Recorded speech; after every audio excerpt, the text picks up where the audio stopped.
This is the car that I ranked second best of the Holy Trinity. When we did the Holy Trinity video, I said best was P1, second best was LaFerrari, the worst was 918. Now, what we saw from the Holy Trinity challenge was the LaFerrari won. So, just how good is it? Well, as you can see, it's very easy to get sideways. It's easy to have a lot of fun in. So, let's go into the stats and stuff. If you want to buy this car in Forza Motorsport 7, you have to look up the 2013 Ferrari LaFerrari. If you're going to buy it from the art show, it's going to cost you 1.25 million credits, which is a lot. But is it worth every penny? For this 1.25 million credits, you get 949 horsepower, you get 663 foot-pounds of torque, weighing 3,031 pounds. Now, as we discussed, this is the most powerful and the lightest of the Holy Trinity. And that's a lot of power. That's a lot less weight than you'd expect. And you have traction 265s on the front, 345s on the rear. We know this is bigger than the McLaren P1s. It should mean this has more traction, but then again, it does have more power. It's got a Sportizer standard and it is rear-wheel drive, as the McLaren P1 is as well. It is mid-engined like all of the Holy Trinity, but this is where the Ferrari does a bit better. It has a 6.3 litre V12 engine with a curse system. It's just like the kinetic energy restore system. Every time you're on the brakes, what it will do is save the energy from the battery so you can get more power for longer when you're on the accelerator. Goes from 0 to 60 in 2.9 seconds, which is believable. 0 to 100 in 5.2 seconds. 60 to 0 in 123 feet. 100 to 0 in 280 feet, with a top speed of 260 miles an hour. Now, 0 to 60 and 0 to 100 are the same as the McLarens. 60 to 0 and 100 to 0 are better than McLaren, so this statistically has better brakes. With a top speed of only 260 miles an hour, it is very far down on the McLaren, but in real life, it's about the same as the McLaren. And the reason I'm comparing this most to the P1 is because that's the only other Holy Trinity car we have reviewed so far. So, why do I put this second best? Well, as you can see, this car is a little bit of a handful. Not as much as the McLaren, but it's a bit too much for a Ferrari.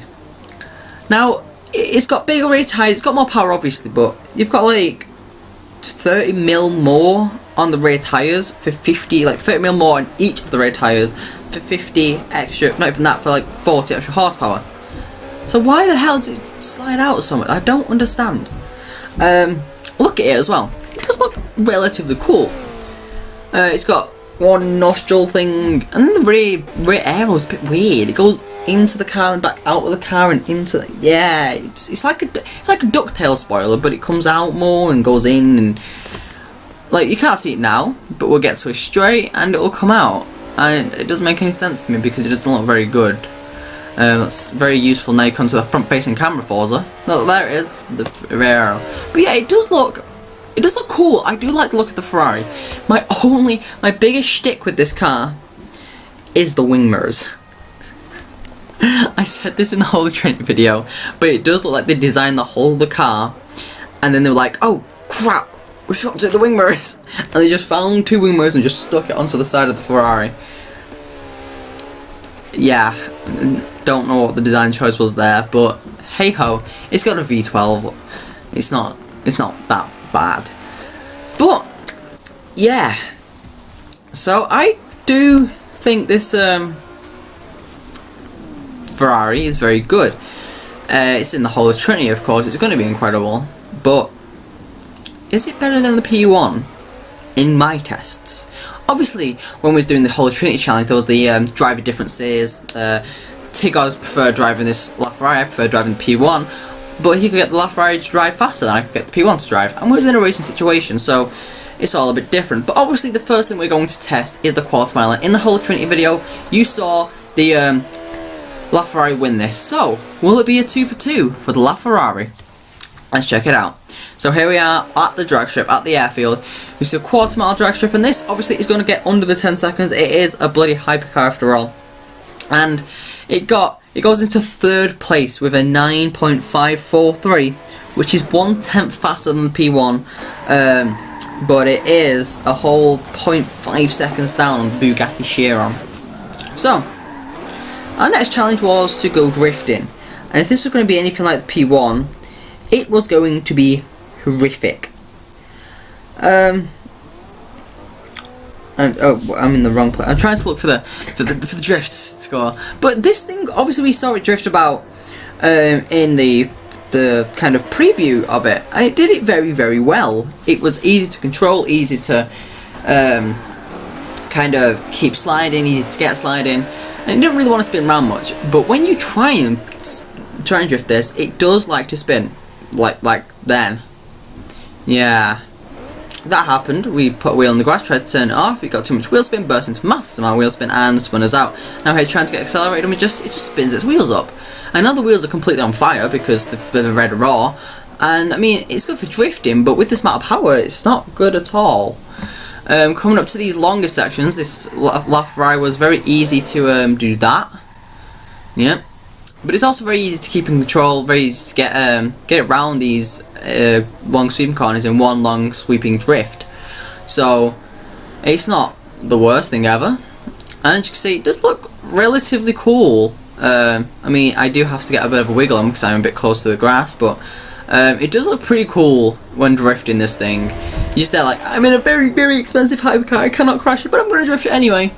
There was a bit of a crash with the LaFerrari, but you don't see this because this is the best lap we got and we didn't have the crash yet. So that's fine. But yeah, it was a little bit scary drifting this thing because you do feel like it's going to lose itself all the time. But then again, you do feel in control. You feel like you're really on the edge of control in this car. And it does sound incredible, but you can literally drift this thing in like 6th gear, which is what some of the gears, like some of the long sweeping turns, I would drift it in 6th gear because it was more controlled. You could get more angle and get more points for it. And we're coming to the end of the lap now, as you guys well know, for Maple Valley. And as we do 15 minutes for each car, the hypercars can get a lot of laps in, but they are harder to control, so there is that trade-off. This was on like the 4th lap we did.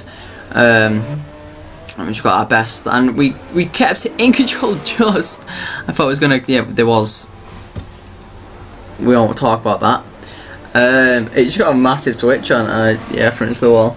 The score we got for the LaFerrari, they'll put it into 17th position, which you got 26,500, which is 2 places above the McLaren P1, which is like 1,000 points. So the McLaren, the LaFerrari is better at drifting, at drag racing, and now we must test it at the circuit race. Now we do know from last review that the P1 is better, it is at the top of the circuit lap board, but will the LaFerrari beat this? Now on my practice runs, this was very, very difficult because I would mess it up a lot. And well, when it comes to do this, this was a very high pressure lap. I was like, I know this car can go very, very fast. Let's get it right. So we're going around the first corner now, and it is all in check. We go out to the curb, and yeah, I can't, apex. That's the one. And now it comes up to the S bends. This is probably where the Ferrari had the most issues because it did want to get sliding out a lot. Coming from apex to apex to apex, it was kind of like, okay, I'm on the edge of my grip, don't push me anymore, but then you push it even more and it will want to slide out, but it's fine. Comes to double up, now we cannot keep this thing flat out, it's too fast to keep it flat out. We get it turned in, we keep it about half throttle, and then we can blast it off full speed, and as you see we get a little bit of a slide on. Now we're coming heavy onto the brakes, into the Degners, and it is very, very good on the brakes, and it is very, very good around these Degners. These are the most fun corners of this track in my opinion, but we do get a little bit of sliding with the camber of the corner, with how tight it is and power and stuff, it does get a bit of sliding. Now coming up to this very fast right-hander, everything's calm there, and coming up to the uphill hairpin. Now this is probably another place where this LaFerrari had most issues. It did want to burst into a massive amount of wheel spin, as you saw. Coming up to this even longer right-hander now. And again, we can't keep this thing flat out because it's just too fast, but when we got to around this stage, we can flat out it, keep it full lock, and it'll be fine. Heavy onto the brakes, into spoon now. Putting it on the inside line here so we can get the apex and get the late apex, then the, see the late apex here to get the last apex on the outside. And that is my preferred line with this LaFerrari. It did feel like it was going much faster in the total lap times than it was. Now we're accelerating to about 170 miles an hour, so it's 10 miles an hour down on the P1 because the P1 does get to a higher top speed than this and it can accelerate a little bit faster. Coming into 130 hour, we are better on the brakes than the P1 was. We can slow it down, get it around there, but just about 5 miles an hour faster. Now into the Castle Triangle, heavy onto the brakes, and this is where it's going to have the most issues because it does like to burst into a lot of wheel spin. Coming around to the second to last corner now, and coming around the last corner, we're accelerating very, very hard, and the LaFerrari's the LaFerrari's going a little bit wide, but we're just smashing the accelerator, and now we're accelerating, and across the line. And I'm actually very sad to report that the LaFerrari got a lap time of a 2:10.806, which puts it into first position by 3 seconds. 2:10.806. The McLaren P1 got a 2:13.391. It is 3 seconds faster than the P1 around this lap. I hate that. But I also love it because it is an incredible car.